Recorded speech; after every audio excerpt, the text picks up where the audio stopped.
sisi tunatumikia Grand Rapids, state ya Michigan, USA. Niko salama. Ndio sawa. Kwanza nataka kushukuru Wisanga TV kwa kunipa nafasi kuzungumza mbele za watu. Kwa jina naitwa Abuzar na miaka 29, naishi Lansing, Michigan. Sio kitu cha kawaida kwa mtu sawa wewe ujue Kiswahili. Tuelezee ginzi ulipojua Swahili. Swali hili napata sana mwaka 2014 baada ya kumaliza chuo. Nilimaliza Michigan State University. Niliamua kujiunganisha na program inaitwa Peace Corps. Program ile walipeleka mavolunteer walimu kwenda Afrika, na niliamua kwenda Afrika na nimechaguliwa kuingia nchi ya Tanzania kusomesha huko. Na niliishi Tanzania kwa miaka 2 na miezi 3. Nilisomesha kisiwani inaitwa Zanzibar. Baada ya kurudi kutoka Zanzibar, kutoka Tanzania 2017 nilianza kusomesha wakimbizi huku Lansing, Michigan. Wakimbizi wa hapa. Asante sana kabisa, umetuambia vitu vizuri sana kabisa. Unaweza kutuelezea ginzi wakimbizi wanaishi pamoja na wananchi hapa USA? Kwa maoni yangu wakimbizi na wananchi wa USA wanaishi vizuri pamoja. Mimi naona watu wanaenda pamoja shuleni, wanaenda sokoni pamoja, kazini. Mimi naomba watu wanaomba kanisa moja, wanaenda kwa msikiti moja. Tumelelewa nafasi mbali, lakini lengo ni moja, kuishi na amani na upendo. Ile ni kweli kabisa, kama wanaishi pamoja kwa amani na kwa upendo, ile ni kitu kizuri sana kabisa. Tatizo gani wakimbizi walifanya ambao unajua hapa USA? Hakuna, mimi sijasikia au sijaona. Mimi kawaida naona watu wananchi wa hapa wanasifu marefugee, wanataka kufanya kazi na hawa makampuni. Napo tafsiri kwa watu, mimi naona makampuni wanataka marefugee wengine waletwe nchini kwa sababu ni wafanya kazi wazuri, na halafu pia ni watu wazuri. Umefanya vizuri kabisa na umetuambia kwa kweli. Kazi gani unapofanya wewe? Niko na rafiki yangu hapa. Tuko na kampuni inaitwa Vitas Home Care, kama unataka kuona hapa Vitas Home Care. Tunasaidia walemavu na wazee. Unasaidia walemavu na wazee. Unaweza kutuelezea jinsi mnasaidia walemavu na wazee? Kwa fupi, kuna watu ambao hawawezi kutembea, labda hawaoni, hawawezi kujichunga, kujitunza, hawawezi kusafisha nyumbani, labda hawawezi kufua. Dio. Na kama unamhudumia mzee wako au mlemavu nyumbani, labda yupo, kwa kupitia serikali tunakupatia pesa. Tunafanya karatasi zako, tunakuja, tunakupeleka kwa mganga, kujaza makaratasi zote kwa ufupi, okay? Tunakupitisha katika hii process hii na tunakupatia pesa. Sana tunafanya kazi na wakimbizi kutoka sehemu mbalimbali, wa Kongo, Wakongoman, kuna Warundi katika programi yetu hapa. Tunafanya kazi na wa Sudan na Waturuki na watu wengine pia, lakini siwezi kukumbuka sasa hivi. Programi yetu ni kote Michigan, lakini sana tunatumika na Grand Rapids, Lansing na Kalamazoo, Michigan. Tunajulikana katika marefugee. Ni kusema nyinyi mnasaidia watu ambao wanaishi hapa Michigan. Sema tena? Ni kusema mnasaidia watu ambao wanaishi hapa Michigan, just Michigan. Ndio, kwa sababu ni programu yetu kwa kupitia Michigan Medicaid, yani state ya jimbo letu yani hawawezi kulipa kwa watu kwa Ohio kwa mfano. Yani okay. Hii ni yani program kwa kwa nini? Kwa kwa jimbo letu tu. Ndio kabisa. Tuambie jinsi mlianza kazi hii. Kama nilivyosema, mwaka 2017 baada ya kurudi Afrika nilianza kujitolea na marefugee. Nilikuwa mwalimu pale, lakini muda ule nilianza kuwa Michigan Medicaid na Medicare counselor. Kazi gani nilikuwa nafanya? Ilikuwa na washauri watu yani kuhusu Medicaid na Medicare. Nilikuwa natumika yani serikalini kidogo, na baada ya kukutana na watu ambao wanajua Kiswahili, niliamua kwenda kwao. Yani nilienda kwao, walinipeleka, na niliona kuna walimavu wengi, wazee wengi wanahitaji msaada, watu hawajui lugha yani hawajui kuhusu yani program hii, na ilikuwa naona yani watu mwenyeji wa huku wanajua, okay? Lakini wakimbizi hawajui yani mpaka waambiwe.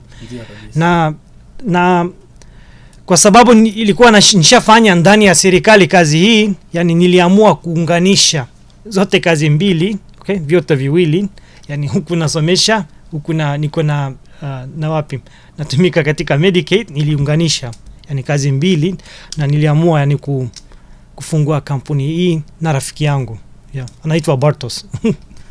Ni kusema hii kampani yenu mlifanya nyinyi watu wawili, wewe na Bartos? Ndio, tulifanya sisi wawili, ndio, mimi na rafiki yangu. Rafiki yangu ni mtu mzuri. Tulienda shule ya sekondari pamoja, tulimaliza chuo pamoja. Halafu nilipokwenda Afrika, yeye alienda Ulaya, alijitolea pia kama mimi, yani kusaidia watu wa nchi nyingine. Mimi pamoja na yeye, sisi sote tunazungumza lugha 6 kati yetu. Na lugha 6 wewe na yeye? Ndio. Unaweza kutuambia ile malugha ambayo mnaongea? Tunazungumza Kiurusi, yani kwanza ni Kiingereza, okay? Ni lugha ya hapa, na tunazungumza Kiurusi, na tunazungumza Kituruki, Kiswahili. Ndio. Halafu anazungumza Kiromani. Romani. Sijui yani kwa Kiswahili tunasemaje yani Kiromani, Poland. Sijui yani kwa jinsi gani Polish language, yani tunazungumzia like yani lugha hiyo. Na lugha ya 7, rafiki yangu na mimi tulianza kusoma kidogo Kinyarwanda na Kirundi kidogo, lakini sio sana yani, tuko mwanzo tu. Unaweza kutuambia kaneno katika lugha ya Kinyarwanda ambayo unajua? Ndakizi Kinyarwanda. Ndakizi Kinyarwanda amakuru yao? Ni meza. Urakomeye cyane. Komera cyane. Mimi sijui yani, kwa kweli yani sijui yani, najua naelewa baadhi ya maneno lakini sio sana yani. Ndio kabisa, mimi naona kabisa unaelewa lugha za mingi sana, na Kinyarwanda unajua kabisa, hiyo ni kitu kizuri sana kabisa. Unaweza kutuambia kitu gani kinakuvutia katika utamaduni wa Afrika? Unajua kuna vitu vingi sana vinanivutia katika utamaduni wa Afrika. Yani tunajua kuna watu mbalimbali, lakini yani kwa ufupi mimi naona wa Afrika ni wakarimu sana. Kuna kuwa siku yani mimi naenda kwa watu, nagonga mlangoni, yani hata kama hawanijui wananikaribisha nyumbani, wanaingiza mimi yani nyumbani, na wanapika yani chakula tunakula pamoja, yani hata kama hawajanijua. Tuseme tulikutana leo asubuhi, yani afternoon, yani tunazungumza kama tumelelewa pamoja, yani naona kama hivyo, na kitu hichi yani sana kinanivutia mimi yani katika utamaduni wa Afrika. Ndio kabisa, ni kusema ukifika kwenye mtu ambao ni Muafrika na ika nakula chakula yake, unaweza kuchangia naye, hakuna tatizo? Mimi sioni tatizo kula na Waafrika, hata vyakula vyao mimi napenda sana, navipenda sana yani, navipenda sana yani nakula. pale Zanzibar, nilipoishi Zanzibar tulikula kwa mikono, hata kuna kijiko, yani kuna Waislamu wapo na nilikula na hawa, yani katika sahani moja na hawa, yani sikuona yani tatizo, yani sikuwa na tatizo yani hata kidogo. Sasa wewe unaweza kutuambia ginzi ile wakati ulikuwa unaishi Afrika, ginzi ulikuwa unaona watu wa Afrika walikuwa watu wa gani, watu wazuri au watu wabaya kule ngambo za Afrika kwenye bilikuwa ni aye ginzi ulikuwa uko na wengine watu wa kutokea Afrika, bilikuwa ni vitu vya aye? Ndio vitu vya aye ndio nini, bilikuwa ni namna gani mlikuwa mnaishi watu wa Tanzania? Unajua wakati nilifika Afrika niliona umaskini, yani like, ilikuwa mbaya sana, yani baada ya kutoka Marekani unaona yani kila kitu ni sawa, yani unaingia pale unaona umaskini sana, okay? Ilinishangaza mimi sana, okay, umaskini. Kitu kingine kilishangaza sana katika Afrika, Tanzania, watu wako na furaha. Hawana kitu lakini wako na furaha, hawana chakula lakini wanafurahi, yani wanatabasamu. Unaenda kwao, hawana kitu lakini wanakupa vyakula vyao, kitu ambao wanaweza kukupatia. Ndio, na hata kama maji hawana kitu, yani hawana vitu vyote, yani kitu chochote lakini watakupa yani maji, japo maji watakupa, yani watakukaribisha, sijui. Ndio, yani kama hivyo. Tena ile ni kitu ambao unaona wewe ni ya muhimu, ni kitu ya mzuri sana. Kwa mimi ni muhimu kwa watu wawe na karimu, kwa mimi muhimu sana. Okay, nataka nikuulize swali moja hapa. Sasa vinaonekana kama wewe uliishi na watu wa Afrika sana. Ni kusema unawapenda au hauwapende? Unajua kuishi miaka miwili yani pale Afrika sio rahisi kwa mtu ambao hapendi pale. Hapapendi. Yani lazima nipende, yani kuishi. Yani nilipenda pale, nilirudi baada ya kufika hapa, yani 2019 nilirudi Afrika, nilienda Tanzania na vile niliingia nchi ya Rwanda, nilienda kwa harusi ya rafiki yetu wa hapa, kama hivi nilienda wala harusi. Ni kusema ulienda Rwanda ukafanya harusi, ukasindikiza rafiki yako ambaye anaitwa nani? Anaitwa Rwaka, Christopher Rwaka. Ni kusema ulienda munani harusi yake kule Rwanda?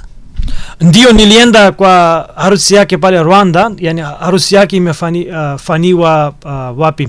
Ruhengeri, Rwanda, ndio. Ile harusi yake uliona wewe na ginzi ulikuwa unaishi na watu wa Rwanda, vilikuwa ni vitu gani? Vilikuwa ni sawa au vilikuwa sio vitu vizuri? Vilikuwa sijapata.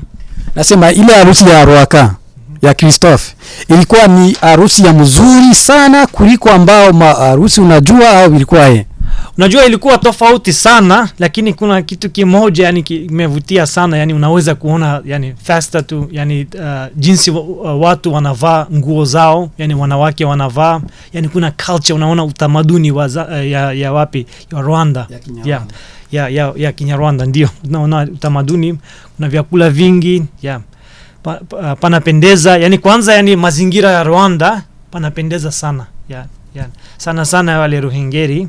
Ni kusema ulifika Rwanda ukaona mazingira ya Rwanda inapendeza sana.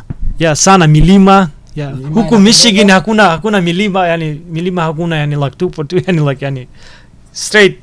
Hakuna. Sasa mbona unapenda watu wa Afrika sana? Unawezi ukaoa msijana wa Afrika? Sijui, yani kwa fupi, yani mimi siendi kwa kabila moja tu, naangalia labda nitaoa, labda sitaoa, sijui, yani Mungu. Yani Mungu tu. Ya Mungu, yani nikikutana na yani upenda wangu katika wa Afrika nitafanya, yani nitaoa, lakini sijui, yani tutaangalia. Kufika saa hii hauna mwanamke, hauna mtu ambaye anasema ni binti sheri wako vile. Unajua sasa hivi yani niko single, yani niko najiendeleza na biashara, na niko chuoni vile, yani nasoma accounting, muhasaba. Miaka za mbele mimi nataka kufanya, yani kuwafanyia watu, yani kuanza biashara ya taxi pia, yani pamoja na biashara yetu ya sasa hivi kusaidia walemavu na wazee. Ni kusema kutokea tena mtaendelea kutenda vingine vitu sawa, vitu vya kutendea watu matax return vile vile? Ndio, yani mimi nataka kuwa CPA, certified public accountant. Hiyo ni yani muhasaba kabisa, yani juu, yani moja katika yani kazi ya muhasaba ni kufanya tax return. Na tunajua yani huku Marekani watu wengi sana wanapaswa yani kufanya tax return zao. Na lakini vile vile mimi itakuwa yani nasaidia mabiashara na ushauri. Yani nitakuwa kama advisor, yani nawapa ushauri kwa mabiashara, nafanya paychecks, yani kama vitu kama vile. Lakini sasa hivi mimi nasoma, niko chuoni. Yani mwanzo nilimaliza chuo, lakini nimerudi tena, yani nataka yani kupata elimu juu zaidi. Sasa hivi mimi yani niko na malengo yani makubwa zaidi, yani jiendeleza kama hivi. Unaweza kutuelezea ginzi mtu anaweza katenda tax return? Mtu ambao anaweza kufanya matax return ni mtu gani? Mtu yoyote au ni mtu kwanza yani tax return yani subject hii yani sio rahisi, kitu rahisi kuelewa mara moja. Yani ushauri wangu yani lazima kwa watu wajue yani utamaduni wa process ya vitu wa hapa ya Marekani kwanza. Huwezi yani kusoma yani kujua yani mara moja. Yani lazima uwe na experience yani na uzoefu kama hivyo. Kuna yani complex kwa Kiswahili yani complex unajua aje yani ya, kwa ufupi yani watu wanaweza yani kupata changamoto kuanza hii biashara hii. Yani wanaweza kupata kwa sababu sio rahisi kuelewa tax return. Mtaanza na siku gani au na mwaka gani? Mimi natarajia kumaliza chuo yani na degree yangu yani mwakani, na baada ya hapo mimi nataka yani sitaki yani kuingia katika biashara. Nataka kufanya kazi kwa mtu mwingine, nione yani nijifunze yani wakati mimi najua yani uhakika hapo yani niko vizuri, najua kwa sababu mimi sitaki yani kuwakosea watu yani nikikosa najua yani huko serikali yetu yani wana punishment ya wana kufuatilia kama hivyo. Mimi sitaki yani kuwakosa watu. Yaki ukimkosea mtu mmoja sawa kama umekosea watu wote. Ndio kabisa. Kama hivyo. Kitu gani watu wanaona Kwisanga TV wanaweza kututendea sisi Kwisanga TV? Kama mnataka kusaidia Kwisanga TV, yani don't forget to subscribe, share, comment and like. Tunakushukuru mpenzi wetu Abza, unafanya vizuri sana kabisa. Unaweza ukasalimia mtu mmoja au watu watatu ambao unapenda wenyewe wanaona Kwisanga TV? Mimi nataka kuwasalimia watu wa Grand Rapids, yani watu ambao sisi tunatumika na hawa pale Grand Rapids na Kalamazoo na Lansing. Kama unaniangalia yani asanteni. Mimi nashukuru sana kwa kufanya kazi na nyinyi, na mimi nataka watu wengine wafanye kazi na sisi pia. Nataka kuwasaidia wengine pia. Hapo umefanya vizuri sana. Lakini niko na nyingine swali moja. Ni kusema mnatumika pamoja na makabila mbalimbali au kuna makabila ambao mnatumika pamoja nao? Sijakuelewa yani just. Ni kusema mnatumika pamoja na makabila mbalimbali au ni watu wa makabila mbalimbali wa Sudani, wa Tanzania? Chakuelewa yani kwa fupi yani tulianza yani kazi, tulidhani tutafanya kazi na wa Tanzania sana lakini nilikutana na watu wa Kongo, na yani watu wengi sana kwa ufupi wanatoka Kongo tunatumika na hawa. Lakini pia kuna Warundi wapo, kuna baadhi ya watu wa Sudanese wapo, wa Turuki, yani wa Somali, yani wachache lakini wapo. Wa Marekani wapo, yani sio kama hatutaki kufanya kazi na wa Marekani, lakini yani sana tunatumika na wa Kongoman yani sana. Antuka tunakushukuru Abza, Mungu akubariki na Mungu akupokee kabisa. Uko mtu mzuri sana, tunakuheshimia. Thank you very much. Asante. Antuka merci beaucoup, tunashukuru. Usisahau kufanya subscribe na kufanya share na kufanya comment Sasa mimi ni Jire Tumaini ambao nilikuwa naongelesha mpenzi wangu hapa Abza. Thank you very much. Thank you.